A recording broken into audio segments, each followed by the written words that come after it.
Agora a gente vai falar um pouco de experiências que a gente já teve. Eu gostaria de começar pela experiência do Didi, que eu acho que é a experiência, assim, uma das mais tops que o projeto, né, que a gente vivenciou, a Advels, famoso Didi.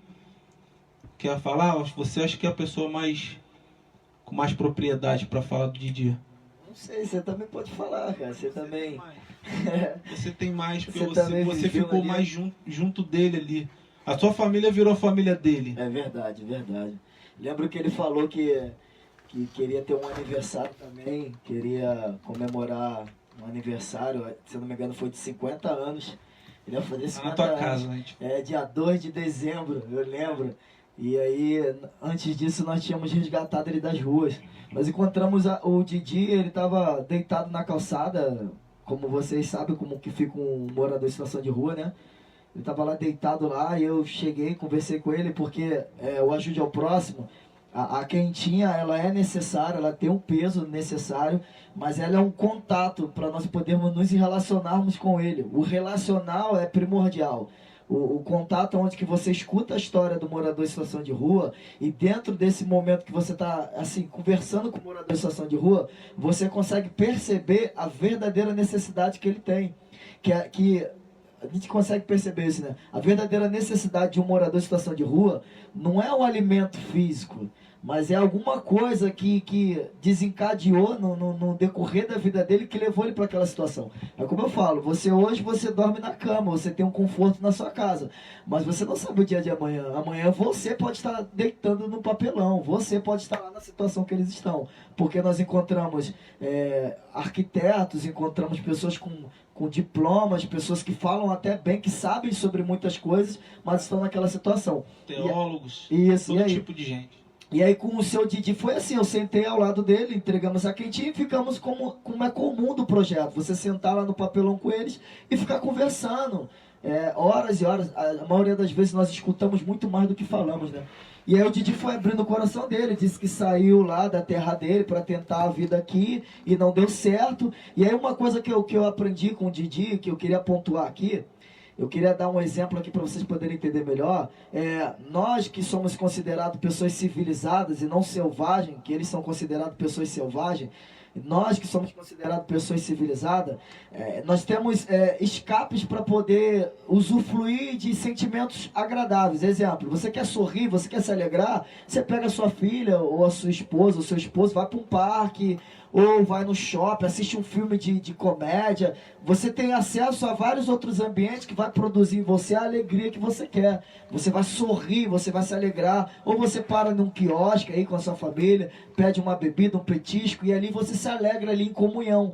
Os moradores em situação de rua, eles são limitados, não é todo lugar que eles têm acesso. Na verdade, são quase lugares nenhum, eles não têm acesso. Por causa do odor, da maneira que eles estão vestidos, e pelo olhar crítico das pessoas também, aquela falta de olhar de misericórdia. Não deixa ele entrar, porque de repente ele vai roubar, ou vai ficar pedindo aqui as pessoas aqui, os clientes, então não deixa ele entrar. Então o morador em situação de rua, ele não tem acesso a quase lugares nenhum. Então qual foi o escape, pelo menos do Didi, para ele poder sorrir ou esquecer um pouco da realidade que ele estava vivendo? Esquecer um pouco dos problemas, esquecer daquele ambiente sujo que ele estava dormindo. A cachaça. Então o que eles fazem? Eles utilizam uma droga lícita. Para quê? Para poder se alegrar, para poder esquecer um pouco dos problemas. E aí que é o ponto-chave. Muitos dos moradores em situação de rua que se viciam no crack ou na cocaína, às vezes o início do vício vem da droga lícita, vem da cachaça, vem de tipo, é um escape, sabe, Fernando? Eles querem um escape, eu quero sorrir, eu quero fugir dessa realidade de dor, eu quero sorrir, eu quero me alegrar. E como é que eu faço? Aí eles vão lá e compram a droga lícita, compram a cachaça, e aí na cachaça, a sensação que a cachaça transmite para eles é de prazer. É o prazer que você tem quando você vai no shopping, quando você se alegra com os seus filhos, quando você acessa um ambiente que é agradável. E eles utilizam isso como escape. Então nem todo morador em situação de rua, ele vai para as ruas, ele inicia o vício dentro de casa. Existem alguns moradores em situação de rua que começam com vício nas ruas. Eles saem de casa sem vício nenhum, tentam ganhar a vida em um outro lugar, em outro estado. Quando não dá certo, eles começam a se viciar em drogas para poder escapar dessa realidade. Com o Didi foi assim. Só que pela graça de Deus, né, nós conseguimos resgatá-lo antes que ele fosse para um outro vício. E ele nem chegou a ficar tão viciado na cachaça. E aí ele chegou nesse dia e disse: eu quero ir embora. Arruma um lugar para eu sair daqui, eu não aguento mais, eu não fui feito para isso, eu não aguento mais dormir na calçada, meu lugar não é aqui. Eu tinha uma casa, eu saí da casa e fui tentar uma vida aqui e não está dando certo, não quero mais ficar aqui. E eu lembro que eu cheguei e chamei o Felipe Sena está aí, ele está nos assistindo. Um alô para você, Felipe Sena, homem de Deus, deveria estar aqui com a gente nesse bate-papo.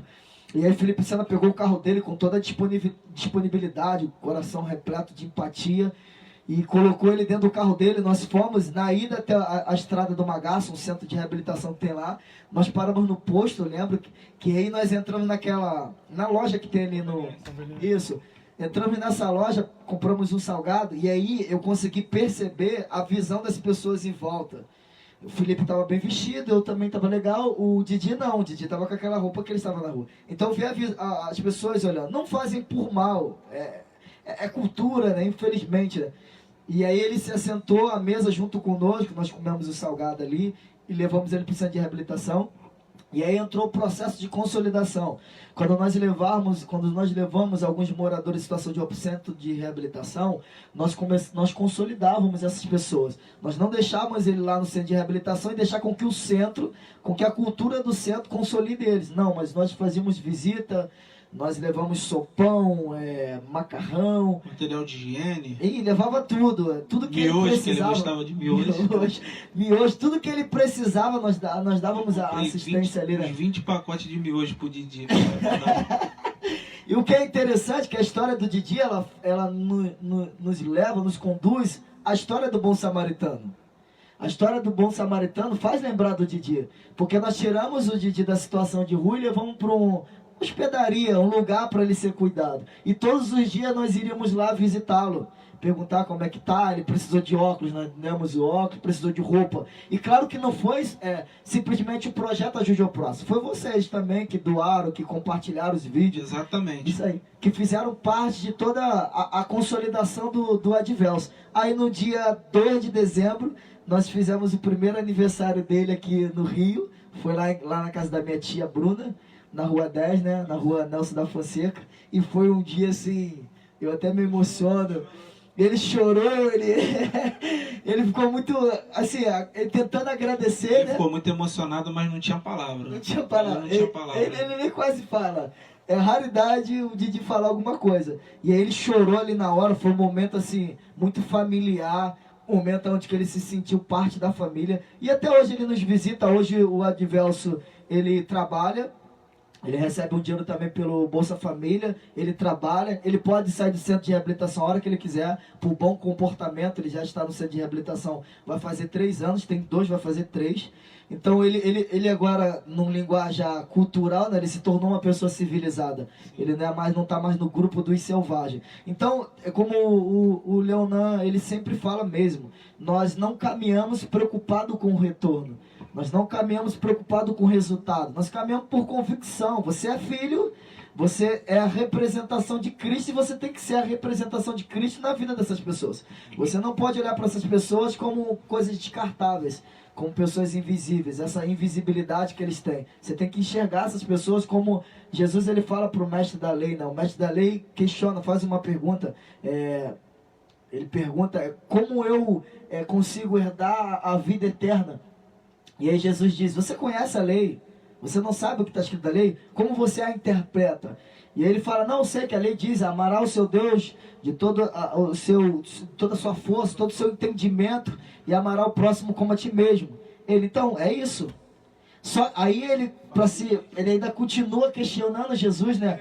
Mas quem é o meu próximo? E aí Jesus traz essa parábola fantástica, falando sobre o bom samaritano, e ele é bem específico em dizer, né, que um sacerdote desce e não consegue enxergar, o levita desce e não consegue enxergar, e aí surge um bom samaritano que de repente estava em outro caminho, consegue enxergar que tinha um pedido de socorro, um necessitado, alguém que estava ali quase à morte, porque os salteadores deixaram ele quase morto.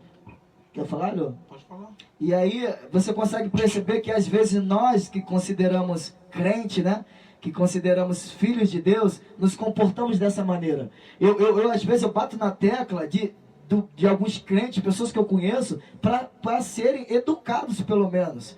Você não tem como ajudar, de repente, com algo financeiro, mas com a sua educação, com a sua gentileza, com a sua generosidade. Eu falei uma vez, tem pessoas que param no semáforo, não conseguem abaixar o vidro para falar com uma pessoa que está ali fazendo o trabalho dele, não consegue dar um bom dia. Às vezes nem olha pro lado. Nem olha pro lado, tá aqui, ó, e vamos seguir em frente. Pessoal do panfletinho, tá ali trabalhando, às vezes ignora. Ignora. É uma pessoa, é um irmão que tá ali